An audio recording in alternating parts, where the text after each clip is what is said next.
આપણે આવતીકાલે અખાત્રીજ છે, એટલે અખાત્રીજ વિશે થોડીક વાતો જાણીશું. અખાત્રીજને અક્ષય તૃતીયા પણ કહેવામાં આવે છે. અખાત્રીજ દેશી શબ્દ છે અને અક્ષય તૃતીયા છે ને એ સારો શબ્દ છે. અક્ષય તૃતીયા એટલે એ ત્રીજની તિથિ જ અક્ષય છે, મતલબ એનો કોઈ દી ક્ષય થતો નથી, એટલે એને અક્ષય ત્રીજ કહે છે. તો આ અક્ષય ત્રીજની અંદર એક એવો પણ મહિમા રાખવામાં આવ્યો છે કે અક્ષય ત્રીજના દિવસે તમે કોઈ દાન કરશો, ધર્માદો કરશો કે ભગવાનનું નામ જપ કે કરશો તો એનું પુણ્ય અક્ષય થઈ જશે. અક્ષય પુણ્યનો અર્થ શું? તો કે અક્ષય પુણ્યનો અર્થ એ થાય છે કે કાલે તમે દાન ધર્માદો નામ જપ ભજન પાઠ પૂજા જે કઈ કરશો એનું ફળ ભગવાનની પ્રસન્નતા તમને મળી જશે. નિશ્ચિત ભગવાનની પ્રસન્નતા મળશે, એમાં કોઈ શંકા નથી, કારણ કે અક્ષય તૃતીયાનો ફળ જ એ છે. એટલે કાલે જેમ બને ને એમ ભજન વધુ કરવું જોઈએ. ભજન વધુ કરવું જોઈએ એમ એટલા માટે કહું છું કારણ કે દાન ધર્માદો ને એ બધા એવા પાત્રો માણસો રહ્યા નથી. હા, મૂંગા જનાવરની સેવા કરો, ગાયોને નીર ખવડાવો કા તે તો લેખે લાગશે, પણ કોઈ માણસને દાન દેવા લાગશે તો માણસ અત્યારે કોઈ સારું પાત્ર દેખાતું નથી. એને દાન આપીએ છીએ એટલે એ પોતાના મોજ શોખ પાછળ વાપરે છે.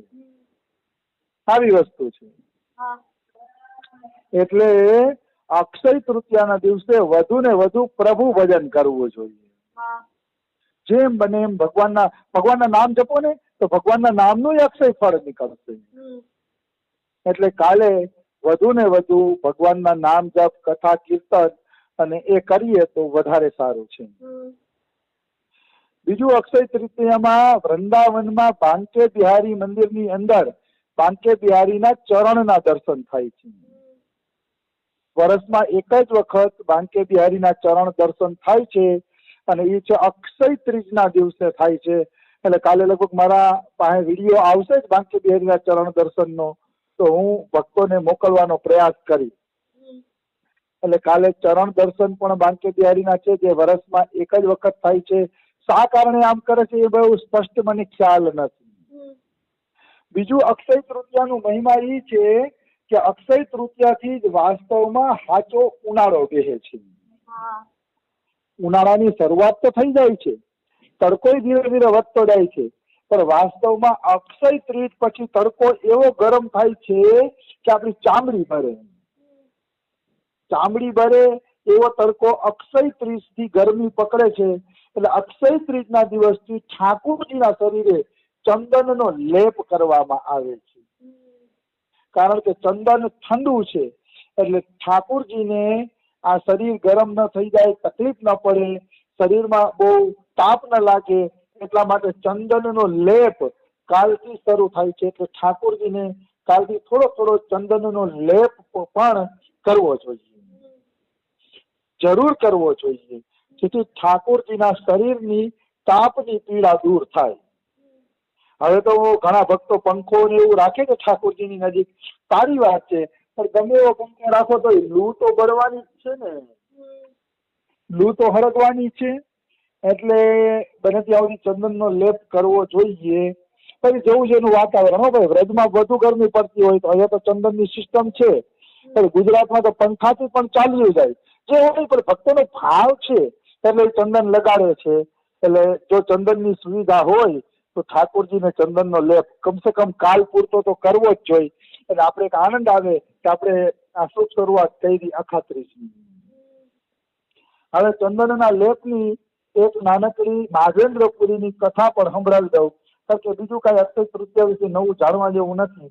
કોઈ કે ખેડૂતો પણ હળ ને બધી અખાત્રીજના દિવસે બહાર કાઢીને પૂજન કરે છે અને અખાત્રીજના દિવસથી જમીન ખેડવાનું ચાલુ કરે છે, જેથી ચોમાસું આવે ત્યારે ખેતી તૈયાર થઈ જાય.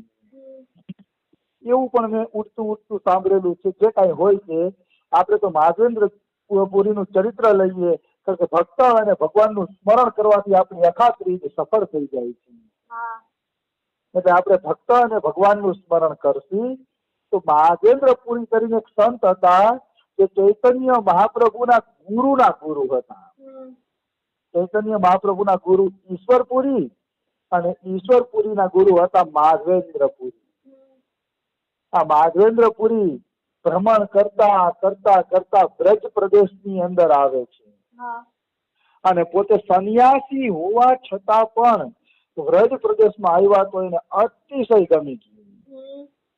અતિશય ગમી ગયું, અતિશય એને આનંદ આવ્યો બ્રજભૂમિની અંદર. કારણ કે વ્રજભૂમિ મોહિની મેં જાણી. બ્રજભૂમિ એવી મોહિની છે કે આવનારા ભક્તોના હૃદયને આકર્ષિત કરી લે છે. તો કે ભાઈ તો વ્રજભૂમિમાં આવડી બધી શક્તિ આવી ક્યાંથી? તો કે આ શક્તિ એટલા માટે આવી કારણ કે વ્રજભૂમિ સાક્ષાત ભગવાનનું સ્વરૂપ છે. નામ, રૂપ, લીલા અને ધામ આ ચારેય એક જ સ્વરૂપ છે ભગવાનના. કોઈ ધામમાં નથી આવી હતું પણ નામ જપે છે તો નામ, રૂપ, લીલા અને ધામ ચારે એક જ છે. નામ જપે છે તો એનો ધામવાસમાં આવી ગયો. એટલે કહેવાનો શું છે કે આ ધામ છે એ ભગવાનનું સ્વરૂપ છે. એટલે આમાં કોઈ પગ મૂકે છે તો અવશ્ય એને કોઈ દિવ્ય અનુભૂતિ થાય છે, દિવ્ય રસની પ્રાપ્તિ થાય છે. એમાં કોઈ શંકા નથી, એમાં કિંચન માત્ર શંકા નથી. તો મહાજેન્દ્રપુરી બ્રજભૂમિની અંદર આવે છે તો એને ગમે છે, આનંદ આવે છે. અને એવામાં ફરતા ફરતા એ છે ને ગોવિંદ કુંડ પાસે પહોંચ્યા. ગોવિંદ કુંડ એને કહેવાય છે કે ઇન્દ્રને જયારે અહંકાર આવી ગયો ત્યારે ભગવાને 7 દિવસ સુધી ગિરિરાજ ઉપાડીને ઇન્દ્રનો અહંકાર તોડ્યો. પછી ઇન્દ્રને ખબર પડી ગઈ કે કૃષ્ણ સાક્ષાત ભગવાન છે. એટલે કૃષ્ણ ભગવાન ગોવર્ધનની શિલા ઉપર બેઠા ને એટલે ઇન્દ્રએ પછી એની ઉપર દૂધનો અભિષેક કર્યો. એ અભિષેક જે જગ્યાએ દૂધનું પાણી સંગ્રહ થયું ને એને જ ગોવિંદ કુંડ કહેવામાં આવે છે. ગોવિંદ કુંડ ઉપર મહાજેન્દ્રપુરી બેઠા હતા ત્યારે એને શ્રીનાથજીએ કીધું કે હું ગોવર્ધન પર્વત ઉપર દટાયેલો છું, તમે મારું પ્રાગટ્ય કરો અને મારું પૂજન કરો. એટલે મહાજેન્દ્રપુરીએ શ્રીનાથજીનું પ્રાગટ્ય કર્યું છે. શ્રીનાથજી નાથ દ્વારામાં બિરાજે છે. ઇતિહાસ એમ છે કે એનું પ્રાગટ્ય મહાજેન્દ્રપુરીએ કર્યું. પછી મહાજેન્દ્રપુરીએ જ વલ્ભાચાર્યજીને આ સેવા આપી એવા ઉલ્લેખ ઇતિહાસના પુસ્તકોમાં છે. સાચું ખોટું ભગવાન જાણે. આપણે તો બધા સંપ્રદાયનો આદર છે, બધા સંપ્રદાય આપણા માટે પૂજનીય છે. તો મહાજેન્દ્રપુરીએ શ્રીનાથજી પ્રગટ કર્યા ને પછી અખાત્રીજ આવી.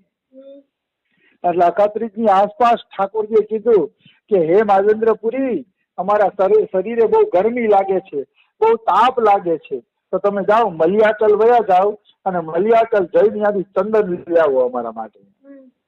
અમારે ચંદનની આવશ્યકતા છે. તો ભક્તની ઈચ્છા એ ભગવાનની ઈચ્છા.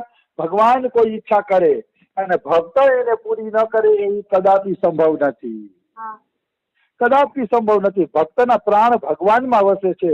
ભગવાન પ્રસન્ન થતા હોય, રાજી થતા હોય તો ભક્ત કેમ ચંદન લેવા ન જાય? અને મહાજેન્દ્રપુરી ચંદન લેવા ગયા મલિયાચલ પાસે તો ત્યાંના રાજાને મળ્યા. તો ત્યાંના રાજા એને ચંદન આપે છે. પણ એ પેલા રસ્તા વચ્ચે ઘટના બને છે રેમુણા ગામની અંદર. રેમુણા ગામમાં મહાજેન્દ્રપુરી પહોંચે છે તો ત્યાં ગોપીનાથજીનું મંદિર હતું. તો મહાજેન્દ્રપુરી પૂછે છે કે આ ગોપીનાથજીની વિશેષતા શું છે? તો ત્યાં વિશેષતા એ છે કે 12 હાંડલીમાં ખીરનો ભોગ લાગે છે અને એ ખીરને અમૃત કેલી ખીર કહેવામાં આવે છે. એના જેવી મીઠી ખીર સંસારમાં બીજે ક્યાંય છે નહીં. એમ તો મહાજેન્દ્રપુરીની ઈચ્છા થઈ કે હા મને પણ આ ખીર ખાવા મળે તો મારા ઠાકોરજી માટે પણ હું આ ખીર બનાવું. આવી એને ઈચ્છા થઈ. જો ઠાકોરજી માટે ઈચ્છા થઈ, જો પોતાને ખીર ખાવાની લાલચ નથી પણ ઠાકોરજી માટે ઈચ્છા થઈ છે. તો પછી એને મનમાં પશ્ચાતાપ થયો કે હું તો અયાચક વ્રત છે, કોઈ પાસે કઈ માગતો નથી, મારે અયાચક વ્રત છે તો ખીર ખાવાની કેમ ઈચ્છા થઈ? આજે આ શરીરને સજા દેવી છે, એવી સજા દેવી છે ફરીથી કોઈ ખીર ખાવાની વાસના ન જાગે. એટલે ગામની બારોબાર ગયા અને ગામની બારોબાર જઈને એક વૃક્ષની નીચે બેસી અને કીર્તન કરવા માંડ્યા. એને સજા દીધી પોતાના શરીરને કે શરીર આજે આખી રાત તારે કીર્તન કરવું પડશે, આખી રાત. કારણ કે તે ખીર ખાવાની કામના કરી છે. તો એ કીર્તનમાં લાગી ગયા. બીજી બાજુ ભક્ત કોઈ ઈચ્છા કરે તો ઈશ્વર એને પૂરી કર્યા વગર રહી શકતા નથી. જેમ ભગવાનની ઈચ્છા માટે માધવેન્દ્રપુરી ચંદન લેવા હાલતા થઈ ગયા, તેમ જયારે ભક્ત કોઈ ઈચ્છા કરે છે તો ભગવાન પણ ગોલોકમાંથી હાલતા થઈ જાય છે ભક્તની ઈચ્છા પૂરી કરવા માટે. એટલે ભક્તો અને ભગવાનનો આવો પ્રેમનો સંબંધ છે. તમે ભગવાન માટે જીવશો તો ભગવાન તમારા માટે જીવશે. પણ પ્રેમ એવો હોવો જોઈએ. આપણે ભગવાન પાસે 50 માંગણી રાખી દે કે આ કરી દે, આ કરી દે, આ કરી દે, તો ભગવાન તમારા કામ કરવામાં રુચિ નહીં લે. તમે એના સુખમાં જીવશો તો એ તમારા સુખમાં જીવશે. કારણ કે ગીતાજીમાં ભગવાને કીધું છે, યે યથામામ પ્રપદ્યન્તે તાંસ્તતેવ ભજામ્યહમ. જે વ્યક્તિ મને જેવા ભાવે ભજે છે હું પણ એને એવા ભાવે જ ભજું છું. તો માધવેન્દ્રપુરીને ખીરની ઈચ્છા થઈ તો કૃષ્ણને ખૂબ આનંદ થયો. એટલે કૃષ્ણ એવું કર્યું, પૂજારીને કીધું, એ પૂજારી ઉઠ ઉઠ. તો પૂજારી કે પ્રભુ કેમ મને ઉઠાડો છો, શું કામ છે? તો કે મારો માધવેન્દ્રપુરી છે ને, જાય એને ખીરનો ભોગ આપી આવી કે એ ગામની બારોબાર બેઠો છે. તો પૂજારી કે પ્રભુ હવે કેવી રીતે ભોગ આપવો? ખીરના હાંડલા તો મેં પ્રસાદીમાં વેચી દીધા.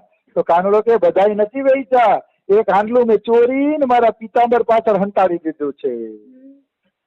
એ હાંડલું તું લઈ જા અને માધવેન્દ્રપુરીને ભોગ આપી આવ. પૂજારી તો ન્યાલ થયો. એને તો જેના માટે ઠાકોરજીએ ચોરી કરી એ ભક્ત કેવો હશે, મને પણ એ ભક્તના દર્શન થશે તો હું પણ પવિત્ર થઈ જઈશ. એટલે પૂજારી માધવેન્દ્રપુરી કોણ, માધવેન્દ્રપુરી કોણ એમ કરીને માટલું લઈને ગયા ખીરનું. તો માધવેન્દ્રપુરી કે અત્યારે મને કોણ બોલાવે છે? રાત્રે હું કોઈને ઓળખતો નથી ને મને બોલાવે છે? તો કે હું જ માધવેન્દ્રપુરી. ભાઈ બોલો ને શું કામ છે? તો કે તમે કેટલા ભાગ્યશાળી છો, તમારા માટે ઠાકોરજીએ ખીરની ચોરી કરી. આ સાંભળીને માધવેન્દ્રપુરી પણ ભાવ વિભોર બની જાય છે, ભાવના નશામાં ડૂબી જાય છે માધવેન્દ્રપુરી પણ. અને પછી 2 કલાક પછી ભાનમાં આવે છે અને ખીર તો ખાઈ જાય છે. માટલાને તોડીને માટલાના કટકાઈ પોતાની જોલીમાં રાખે છે અને જ્યારે જમવા બેસે ત્યારે માટલાની રજ એ જમવામાં નાખી એમ કરતા કરતા માટલું ખાઈ ગયા. તો કે માટલું શું કામ ખાઈ ગયા? તો કે મારા પ્રિયતમ કાનુડાએ જયારે ચોરી કરી હશે ત્યારે આ માટલાનો સ્પર્શ કર્યો હશે અને માટલાનો સ્પર્શ કરીને એને પાછળ રાખ્યું હશે તો મારા કૃષ્ણના હાથ અડવાથી આ માટલું પણ પવિત્ર થઈ ગયું છે. એટલા માટે એમને માટલું પણ ખાઈ ગયા. કેટલો પ્રેમ કે કૃષ્ણ પ્રત્યે તો પ્રેમ, પણ કૃષ્ણની વસ્તુ પ્રત્યે પણ આટલો બધો પ્રેમ. પછી માટલું ખાઈ ગયા. પછી ભાગ્યા રાતોરાત. એને ખબર હતી કે કાલ સવારે ગામને ખબર પડશે કે મારા માટે ખીરની ચોરી કરી તો માણસો દર્શન કરવા આવી જશે, એટલે રાતોરાત ભાગી ગયા. ત્યારથી ગોપીનાથનું નામ પડ્યું ખીર ચોરા ગોપીનાથ.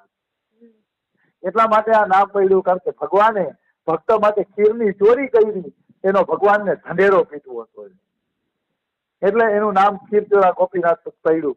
પછી માધવેન્દ્રપુરી બંગાળ ગયા. ત્યાંથી એને ચંદન લીધું.